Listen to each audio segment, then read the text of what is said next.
یو نوي کلام سره حاضر یم. د ممتاز اورکزي صاحب دی په سوشل میډیا ټولنیزو رسنیو باندې دا لږ نن سبا په ټرینډ کې هم دی. د مختلفو خلکو مختلف نظریې دي، څوک تنقید کوي، څوک څه وایي او څوک د دې دفاع کوي. زه راځم زه تنقید زه به وایم چې یاره زه خو د ادب یو ادنا چڼه یم، زما له غټ غټ استادان شته، حالانکې که ما په ادبیاتو کې ماسټر کړی دی، خو بیا هم د ادب ډېر لوی سمندر دی او هر سړی هغومره علم لري څومره چې هغه پکې لامبو وهلی شي. نو کیدای شي زما نه تکړه استادان نور هم وي، هغې په دې باندې تشریح کړي، تاسو یې پوهه کړي، او یا کیدای شي را روان وخت کې څوک په دې باندې زما نه ښه تبصره وکړي.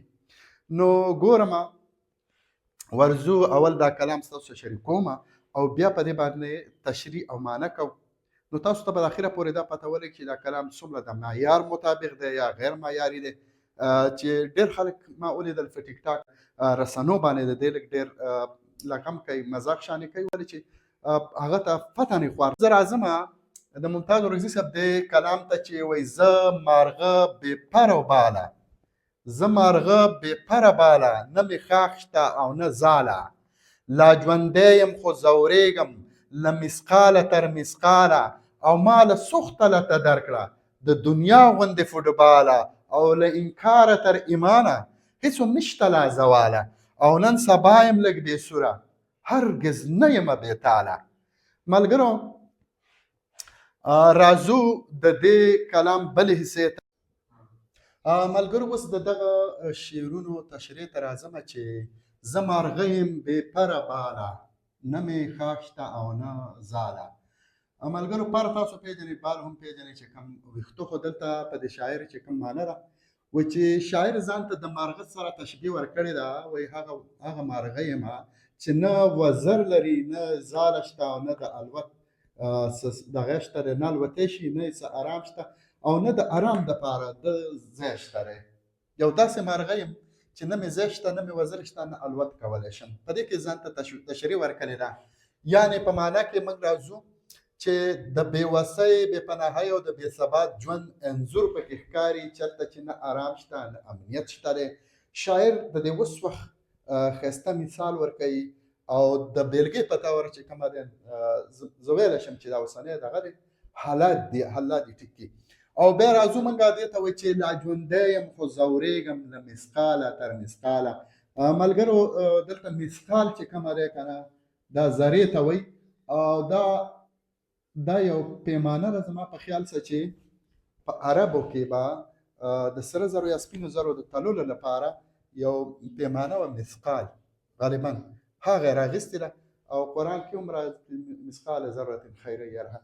نو لکه مطلب دا دی چې ذرې ته یې ویلي چې انتهای دلته شاعر وایي چې ژوندی یم خو هره شېبه هره ذره زما چې کومه دی نو په عذاب کې تېرېږي. ژوند مې شته دی خو خوشحاله نه یم، خوشحالي پکې نشته بلکې دردونه دي او غمونه دي.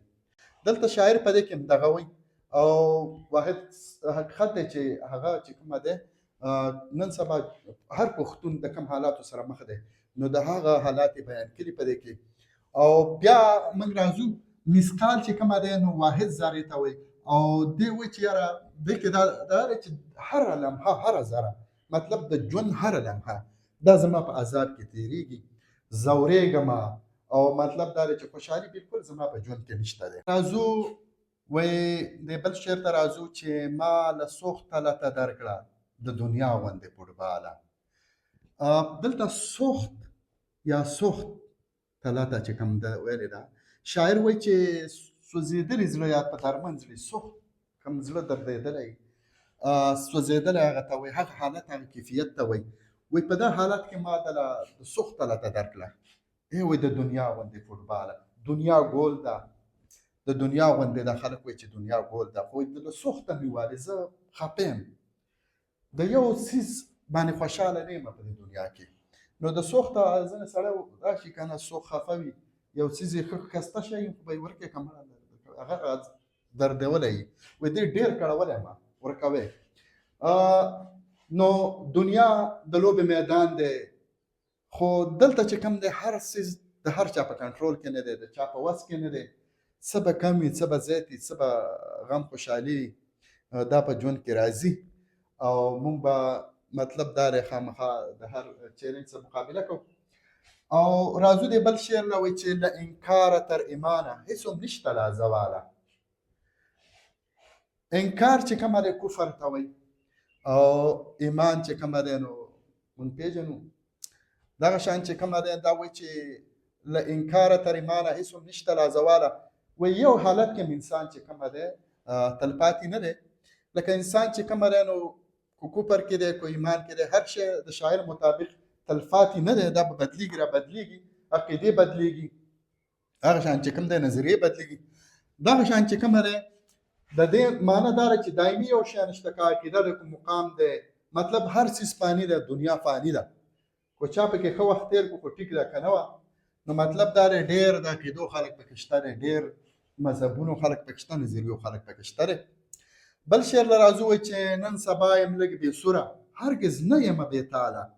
مطلب دا دی چې وایي لږ بې سوره یم. خلک وایي که نه چې یاره سور مې خراب دی، ګډوډ یم، ستړی یم، بې نظام یم او هرګز نه یم بې تاله. مطلب د تال وایي نظم ته یا مقصد ته. خو ګوره وایي مقصد او هدف منمه شته دی زما. وایي زما هم احساس لرم، زه احساس لرم، زه په خپله ګټه او تاوان باندې پوهېږم، خپل هدف خپل ټارګټ دا زما په یاد زه به دلته ځان رسوم. نو راځو نورو شعرونو ته. زما په دغه زه غواړم چې څومره مختصري او په دې باندې ډېرې خبرې کېږي، خو چې څومره مختصري زه هم چې مختصر یې کړم. د کولال د زړه د حاله ناخبره په شکاله ولې ویښ یم هسې ویښ شم زه وده شه انډیواله. او بیا وایي چې د مغول ده که د بل ده څوک مزدور مشه خوشحاله. او بیا وایي چې ممتاز ګیر د ځان په جال دی عجب ګیر دی ذوالجلاله. راځو د دې شعرونو تشریح ته او معنی ته. ملګرو مونږ ګورو کولال زمونږ پښتون روایت او کلتور کې هغه سړي ته وایي کوم چې د خټو لوښي جوړوي، د خټو لوښي شاعره د خټو لوښي تاسو به پېژنئ. او ښاریه خلک یې کېدای شي چې کم کوز کم د خټې نه چې لوښي جوړېږي. نو او په شکال د بارانون موسم ته وایي. تاسو به په لږ ډېر پوه شوي وئ. کله چې یو مهنت مزدورکار ته اشاره ده، د کولال یو مثال یې ورکړی دی بېلګه. شاعر وایي چې د کولال د زړه له حاله چې کومه دی د زړه حال په شکال نه دی خبر. مطلب یو مصیبت چې چاله راځي یا کم کار سړی کې کوم شی پکې رکاوټ جوړېږي، نو دغه شي ته یا دغه موسم ته د حالاتو ته هغه ته د دې سړي د دې مزدورکار یا د محنتکاري څه پته نه وي. مطلب دا د الله چې کوم حوادث دي دا راتلونکی شی دی او دا هېڅ ته هم نه ګوري راځي. نو مطلب دا دی چې انسان د حالاتو نه ناخبره وي. خو چېرته دغه حالات د انسان د زړه نه خبر وي نو وایي بیا به چې کوم دی نو داسې نه کېدلی. او لکه مطلب دا دی چې مخلوق د خالق له حکمت نه بالکل نه خبر، او نه مطلب دا دی چې د خالق په کوم کار کې څه فلسفه ده او څه حکمت دی، څه نیت دی، چېرې په دې کار کې د انسان څومره ګټه ده څومره تاوان دی. اکثر په ظاهره باندې د هغه تاوان وشي خو په پټه باندې د هغه لویه ګټه وشي. مطلب دا دی چې انسان چېرته هم پوره نه دی په خپل ژوند کې. او بیا وایي چې ولې ایښ یم هسې ویښ شم زه وده شه انډیواله. نو په دې کې یو درد دی. مطلب دا دی چې دا شاعر وایي چې زه د خپل درد د ولې ایښ شم، یو احساس چې کوم ما کړی زه د دې د وجې ایښ یم ولې ایښ شم. او بیا دې خپل ملګري ته وایي چې کوم انډیوالی دی وایي یاره زه وده شه ولې د دې درد د غمه لږ ځان ناخبره پکار دی، لږ چې کومه دی خوب پکار دی. مطلب ولې بیداری هوښیاري چې کومه دی اکثر چې کومه دی کومه بیداری چې ده نو یا هوښیارتوب څوک چې څومره هوښیار یا هومره هغه اذیتناک یا هغه په عذاب کې وي. مطلب زیات شعور چې کومه دی نو درد راوړي. یو سړی څومره هم ډېر هوښیار وي نو هغه به هومره په زړه کې درد وي. هغه که د انسانانو او که د دې وطن سره د خاورې سره زیات هوښیاري، د دې څه زیات محب وطني محب وطن هوښیاري نو هغه دومره د دې خاورې زیات دردمن وي. نو هغه وایي چې دومره خلک شته دی هغه خوب هم کوي، خوبونه هم کوي په قلار، نه د هغه په زړه کې څه درد وي. وایي لږ بې فکري ښه ده مړه، وایي ټول عمر غمونه په ځان کړي دي. او د مغول ده که د بل ده څوک مزدور مشه خوشحاله. په دې کې شاعر وایي چې دنیا که د هر چا ده، که د مغول ده که د بل ده که د انګریز ده، وخت په وخت بادشاهانې بدلیږي. نو هغه وایي چې څوک مزدور مشه خوشحاله. مزدور په یو حالت کې چا خوشحاله نه کو، او یا دا د شاعر د مزدور ته وایي که دنیا د هر چا ده. نن سبا حکومت که د هر چا دی، سیاست که د هر چا دی، مړه مزدور خو پکې هغه شان دی. پوه نه شولې؟ مختلف زه خو ما خو دا د مخکې نه ویلي چې ډېر معنی په تشریح کې وځي. لکه دا شعر خو زما په خیال سره چې ډېر د کار شعر دی چې نن سبا د سیاسي کارکنانو کوم مثال دی د خپل لیډرانو دپاره چې څومره هڅې کوي او څومره کړاوونه کوي. نو هغه وایي چې یاره خپل حالت هم پکې سوچ وکړه، ته خو مزدور سړی، خپلې مزدوري خپلې خېټې څخه هم ساته. او مطلب دا دی چې د بل واک، د بل په واک کې، د بل په غلامۍ کې خوشحالي نه راځي، غم به ضرور راځي. د بل واک، د بل غلامۍ چې ځان ساتي، یا څوک چې د بل دغه نو هغه به چېرته هم خوشحاله نه وي په ژوند کې، هغه به ټول عمر غمجن وي. خوشحالي چې څه شی راوړي نو هغه به ازادي راوړي، چې ته آزاد وي په خپله فیصلو کې، په خپل ژوند کې، په خپل سوچ کې، نو ته به خوشحاله. او بیا اخري شعر دی وایي چې ممتاز ګیر د ځان په جال دی، عجب ګیر دی ذوالجلاله. شاعر په دې شعر کې وایي چې فکر او وسوسې انسان چې کومه د خپل فکر او وسوسو د خپل عمل د جال په بند کې ګیر وي. دا د خدای طرف یو راز دی چې انسان چې کوم دی نو داسې ګیر کړی دی. که چېرته د انسان مطلب د فکرونو او سوچونو دا غمونه ورسره نه وي، دغه وي، خو بیا جنت دی، بې فکره او بې سوره وي. مطلب انسان خپل عقل، عمل، نفس او تقدیر چې کومه دی نو د دې غلام وي او اسیر وي. مطلب په دې کې یو غټ راز دا دی چې د دې ټول نظم دا څه چې موږ وویل څه تشریح وکړه، د دې یو مرکزي خیال څو پورې موږ نه لوستلی، دغه پورې هم ګوره سړی پوره نه پوهېږي. مرکزي خیال کوم چې سټوډنټان دي نو هغو ته به پته وي چې مرکزي خیال د نظم یا د غزل څه وي. دا نظم د ژوند د ازادۍ او د انسان د فکري او روحاني حالاتو یو شاعر د خپل احساساتو په رڼا کې وایي چې ژوند فاني دی. صحیح شو؟ ژوند فاني دی، مطلب تلپاتې نه دی، تلپاتې نه دی، ختمېدونکی دی. صحیح شوله؟ ژوند تلپاتې نه دی. او موږ عام معنا کې دا و چې ژوند فاني دی. صحیح شوله؟ دنیا فاني ده، ژوند فاني دی. اوس بیا وایي چې انسان بې وسه دی. انسان ډېر بې وسه دی.